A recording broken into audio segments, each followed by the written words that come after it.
सभी को नमस्कार। पिछली वीडियो में हम जयशंकर प्रसाद जी द्वारा रचित अजातशत्रु नाटक के अंक दो में से दृश्य 1 से दृश्य 5 तक का कथासार हमने पढ़ा था। तो आज के इस वीडियो में इस अजातशत्रु नाटक के अंक 2 में से छठे दृश्य से लेकर नवम दृश्य तक का जो कथासार है, वह कथासार आज के इस वीडियो के अंतर्गत हम अध्ययन करेंगे।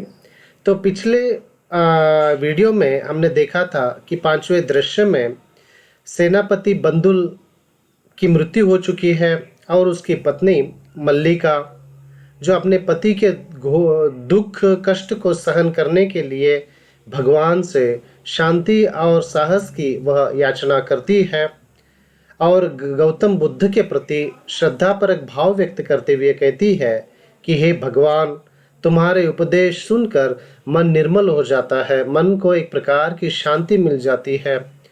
इस प्रकार का भाव वह व्यक्त करती है और साथ ही कहती है अपने पति की मृत्यु के पूर्व वह सारिपुत्र मौदगल्यन को भिक्षा के लिए आमंत्रित कर चुकी थी, लेकिन बीच में ही अपने पति की मृत्यु के कारण वह उन्हें आमंत्रित नहीं कर सकी थी। तो इसी दुख को एक और रखते हुए वह अपने दासी से कहती है कि दासी से सारिपुत्र मौदगल्यन और गौतम को भिक्षा के लिए आमंत्रित करती है और उन्हें उनका आतिथ्य सत्कार का आयोजन पूर्ण रूप से वह करती है। तो यह आयोजन देखकर सारिपुत्र गौतम मल्लिका के इस अप्रतिम धैर्य से अत्यधिक प्रसन्न होते हैं।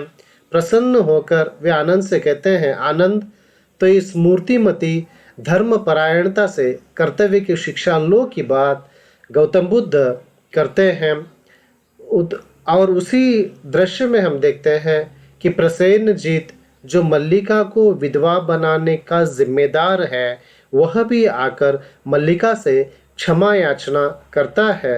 तो मल्लिका केवल इतना ही कहती है कि आप मुझे, हे प्रसेनजीत महाराज, मुझे आज्ञा दीजिए कि आपके राज्य से मैं निर्विघ्न चली जाऊं और किसी शांतिपूर्ण स्थान में जाकर वास करूं। इतना कहती है तो यह 5वां जो दृश्य है वहीं पे समाप्त होता है। और अजातशत्रु नाटक का अंक 2 का 6ठा दृश्य का कथासार इस प्रकार आपके सामने प्रस्तुत है। महाराज बिंबसार और रानी वासवी अपने गृह में जगत के सत्य एवं गति के विषय में वार्तालाप कर रहे हैं कि तभी वहां छलना आ जाती है और रानी वासवी पर यह अभियोग लगाती है, यानी आरोप लगाती है कि तुमने ही काशी में यह उपद्रव मचाया है। वह उन्हें बताती है कि कौशल सेनापति बंदुल की मृत्यु के पश्चात घबराई हुई कौशल सेना पर अजातशत्रु ने आक्रमण कर दिया और विजयी होकर काशी पर अधिकार कर लिया। वह वासवी पर आक्षेप लगाती है कि तुमने जानबूझकर यह विप्लव खड़ा किया है। क्या तुम इसे रोक नहीं सकती थी?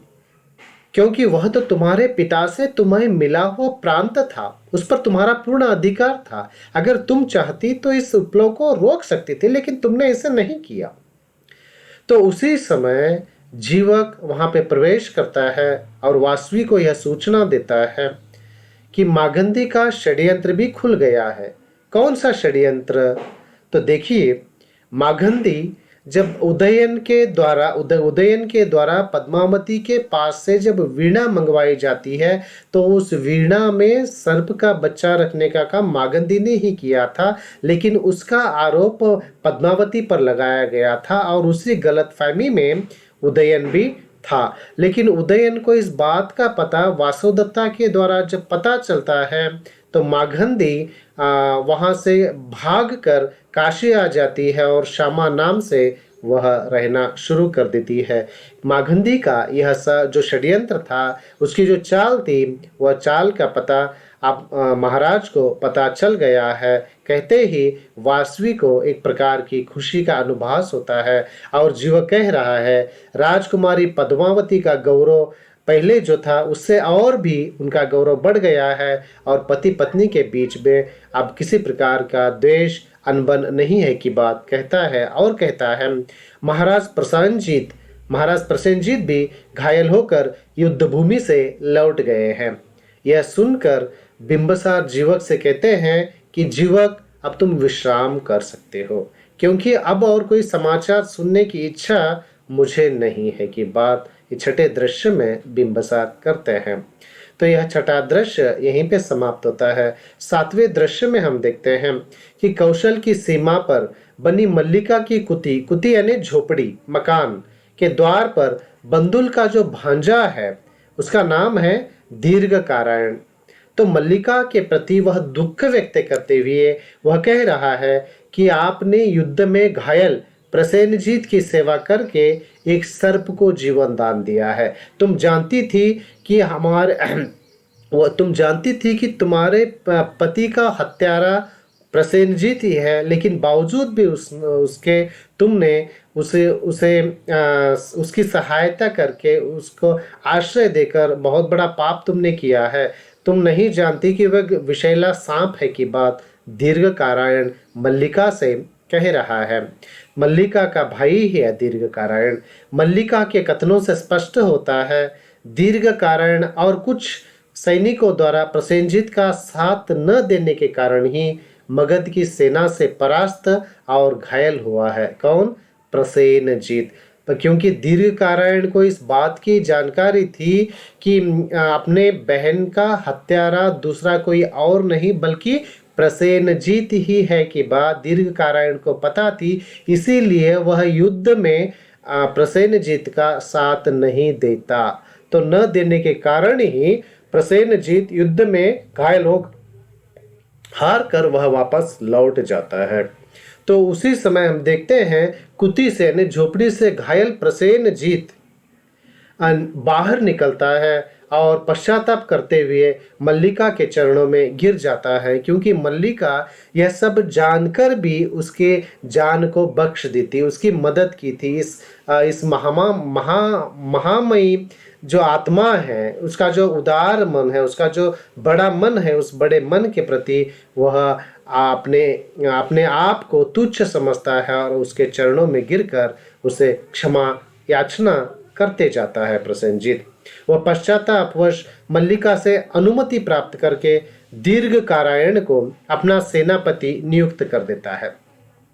मल्लिका प्रसेनजीत को समझाते हुए कहती है, यदि आपकी इच्छा है तो वर्तमान में कुछ रमणीय सुंदर चित्र खींचिए जो भविष्य में उज्जवल होकर दर्शकों के हृदय को शांति दे। दूसरों को सुखी बनाकर सुख पाने का अभ्यास कीजिए। प्रसेनजीत जी की बात मल्लिका उन्हें कहती है। दीर्घकारायण और प्रसेनजीत वहां से जाते ही अजात शत्रु वहां पे गुस्से से बड़े क्रोध में आवेश में आया हुआ दिखाई देता है और वह आकर प्रसेनजीत के प्रति द्वेष व्यक्त करते थे। गुस्से में उससे पूछता है कि वह कहाँ गया है। तब मल्लिका अजात शत्रु के क्रोध को इन वचनों से शांत करती है कि युद्ध में जब यशार्जन तुम पा ही चुके हो, युद्ध में तुम्हारी जीत हो तो चुकी है, तब हत्या करके क्या हत्यारे बनोगे? अरे वीरों को विजय की लिप्सा होनी चाहिए, न कि किसी की हत्या की। अजात शत्रु मल्लिका के इन बातों से इतना प्रभावित हो जाता है, उसका मन इतना परिवर्तित हो जाता है कि वह मल्लिका से क्षमा मांगते हुए कह जाता है कि अब कौशल पर आक्रमण नहीं करूँगा, क्योंकि अब मुझे जीवन का जो सत्य है, जीवन की जो वास्तविकता है, जीवन का जो यथार्थ है, उसके दर्शन मल्लिका आज तुमने मुझे कराए हैं और मैं कदापि कौशल पर आक्रमण नहीं करूँगा और ये युद्ध की जो मानसिकता है इसे मैं छोड़ दूंगा की बात इस दृश्य में अजात शत्रु कहता है। उसके पश्चात जो 8वां दृश्य है, उस दृश्य में हम देखते हैं कि श्रावस्ती के एक उपवन में श्यामा और शैलेंद्र दोनों बैठे हुए मद्यपान कर रहे हैं। शैलेंद्र यानी विरुद्धक, श्यामा यानी मागंदी, शैलेंद्र यानी विरुद्धक, श्यामा यानी मागंदी। तो शैलेंद्र श्यामा से कहता है कि मैं तुम्हारे रूप सौंदर्य को भुला बैठा हूँ, लेकिन दूसरे ही क्षण वह मन ही मन सोचता है कि इस पापिन की गोद में मुंह छुपाकर कितने दिन तक जीवन व्यतीत करूंगा। मेरे भावी कार्यों में, मेरे अगले कार्यों में यह बाधा बनकर खड़ी हुई है। इसीलिए इसे रास्ते से हटाना ही होगा कि एक मानसिकता विरुद्धक के मन में, शैलेंद्र के मन में पनपती है। इसने, वह कह रहा है, मन ही मन अपने मन से कह रहा है कि इसने विश्वास के बल पर ही समुद्रदत्त के प्राण लिए हैं। यह नागिन पलटते देर नहीं लगती। तो उसी सोच को लिए हुए वह रात्रि में सोई हुई श्यामा का गला घोंट कर, गला दबाकर उसकी हत्या कर देता है और उसके जितने भी आभूषण थे उन आभूषणों को वह उतार लेता है, चुरा लेता है और उसी समय चुरा लेकर वह वहां से चला जाता है। तो उसी समय गौतम और उनका शिष्य आनंद भी उसी रास्ते से होते हुए गुजर रहे हैं और वो श्यामा के शव को देखते हैं। और श्यामा के शव में श्यामा जो मरी हुई पड़ी है, हाथ लगाकर देखते हैं कि उसमें थोड़ी बहुत जान बची हुई है। तो आनंद और गौतम दोनों उसे, यानी श्यामा को उठाकर अपने आश्रम में ले जाते हैं। तो आनंद इस कृत्य का यह कहकर विरोध भी करता है कि आपके प्रतिद्वंदी चिंचा मांडविका के प्रसंग की भांति आपको कलंकित करने का प्रयास भी करेंगे।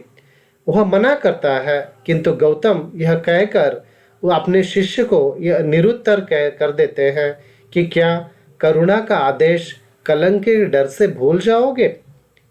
क्या करुणा का आदेश कलंक के डर से भूल जाओगे आनंद?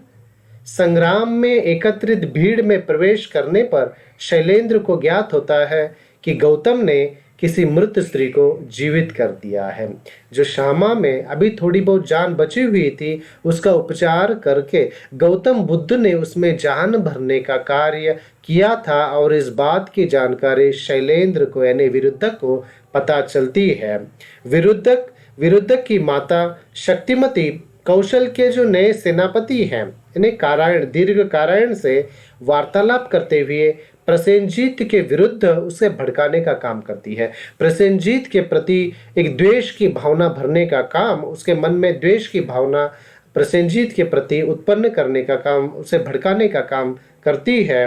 वह शक्तिमती को बताता है, दीर्घ कारण बताता है कि विरुद्धक मुझसे मिला है और वह कह रहा था कि अभी मैंने एक हत्या की है और उससे मुझे जो धन मिला है सो उसे मैं तुम्हें गुप्त सेना संगठन के लिए दे रहा हूं की बात उसने मुझसे कही है।